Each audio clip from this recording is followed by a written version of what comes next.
This is not about money. This is not about finance. This is not about records. This is about damn guts. This is about damn courage. This is about damn tenacity. We are here. We will stand by. We will serve justice.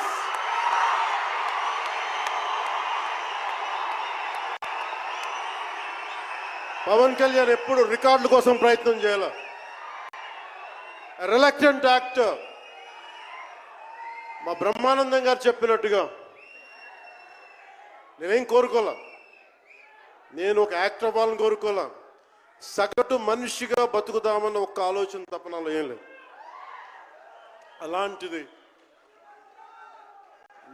నేను పొద్దున press మీట్లో రత్నం గారి గురించి మాట్లాడాను. ఇప్పుడు మీకోసమే మాట్లాడతాను, నా అభిమానుల కోసం. ఈరోజు నేను ఇక్కడ నిల్చున్నాను, పడి లేచాను, పడుతూనే ఉన్నాను, లేస్తూనే ఉన్నాను. దానికి కారణం ఒకరే, మీరే.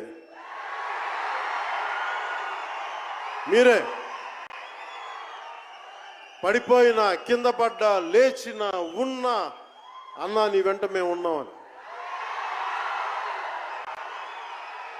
నా దగ్గర ఏమన్నా ఆయుధాలు ఉంటాయా? నా దగ్గర ఏమన్నా గుండాలు ఉంటారా? నా దగ్గర ఎవరు లేరు, గుండెల్లో ఉండే మీరు తప్ప.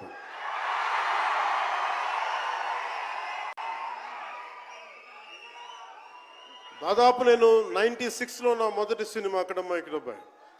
ఇది 2025 అంటే almost 29 to 30 years.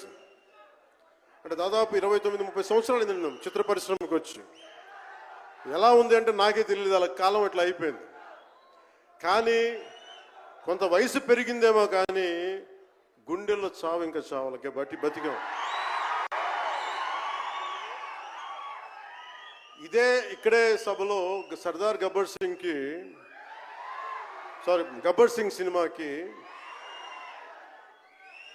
Mahabub Nagar నుంచి వచ్చిన ఒక యువకుడి గురించి చెప్పాను, మన అభిమానులు ఒకటి గురించి చెప్పాను. అన్నా నువ్వేమి ఇవ్వదు, ఒక హిట్ ఇవ్వన్నా చాలని. ఆ రోజు నేను భగవంతుని కోరుకున్నాను, నా అభిమానుల కోసం, నా కోసం కాదు కానీ ఒక హిట్ ఉంటే బాగుంటుంది అని కోరుకున్నాను. అది హరీష్ శంకర్ గబ్బర్ సింగ్ వల్ల తిరిగి వచ్చింది. కానీ ఈ సినిమా చాలా డిఫికల్ట్ టైమ్స్లో చేశాను. ఇది సినిమాల మీద టెక్నీషియన్గా నేను ఉండి, ఒక్క నిమిషం